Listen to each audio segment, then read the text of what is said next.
हे श्री ब्रह्मा जी मैं क्या करूं, मुझे आज्ञा दो। श्री ब्रह्मा जी ने कहा, प्रिय पुत्र, मैं सृष्टि का संचालन कर रहा हूं, संवर्धन कर रहा हूं, सृष्टि का निर्माण कर रहा हूं। तुम सृष्टि प्रकट करने में, सनातन सृष्टि में मेरी सहायता करो। लोगों के हृदय में प्रकट होकर सृष्टि बढ़ाने में मेरी सेवा करो। ये तुम्हारे जो बड़े भाई हैं, ये जो ऋषि हैं, ये तुम्हारे कर्म के अनुरूप तुम्हारा नामकरण करेंगे। ऋषियों ने कहा, पुत्र, तस्मात् प्रमथ से तत्वम जातोस्माकं यथा विधे तस्मान मन्मथ नामा त्वं लोके ख्यातो भविष्यसि। हे पुत्र, जब तुम प्रकटे तो तुमने मुनियों के मन का भी मंथन कर दिया।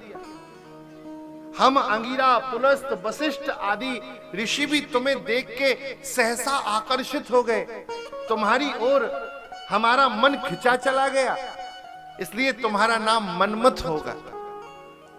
और सुनो, जगत्सु काम रूपस्त्वं त्वस्समो नाहि विद्यते आतस्त्वं काम नामापि ख्यातो भव मनो भव।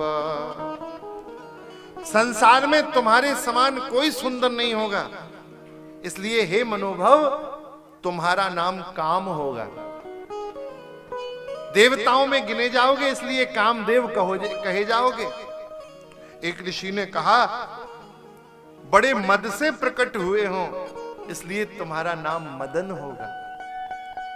तत्सम सर्वदेवानाम यद्वीर्यम न भविष्यति ततः स्थानि सर्वाणि सर्वव्यापी भवास्तथा।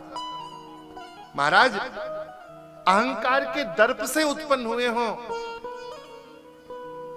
अहंकार के दर्प से उत्पन्न हुए हैं, इसलिए कंदर्प कहे जाओगे।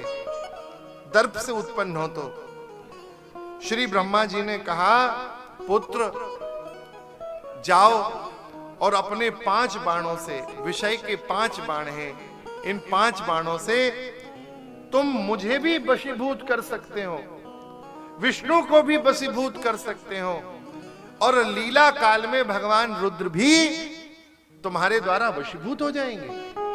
हम तीनों देवता भी वशीभूत हो जाएंगे।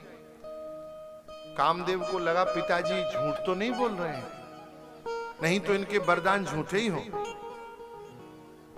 कामदेव ने कहा, एक काम करते हैं, पिताजी पे पहला बाण चला के देख लेते हैं।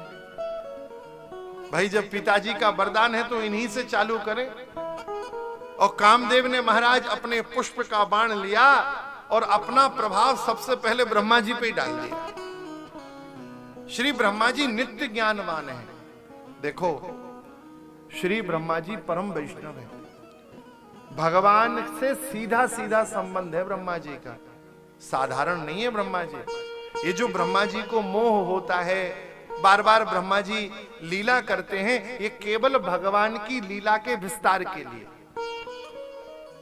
वास्तविकता ऐसी नहीं है, ये नाटक है। अब आपके गांव का जमींदार नाटक में भिखारी बन जाए रामलीला में, और पूरा गांव रात में बैठा हो और जमींदार भिखारी का रोल करे, तो उस समय वो जो नाटक कर रहा है वो उसकी यथार्थता नहीं है, वो उसका केवल उस काल का नाटक है। ऐसे ही श्री ब्रह्मा जी के चित्त को, चरित्र को पढ़ के ऐसा मत सोचना कि ब्रह्मा जी हर किसी पे मोहित हो गए, हर कभी मोह में पड़ गए। ना, श्री ब्रह्मा जी महान वैष्णव है, भगवान नारायण के नाभि कमल से प्रकट हैं, भगवान के दिव्य ज्ञान को धारण किए हुए हैं।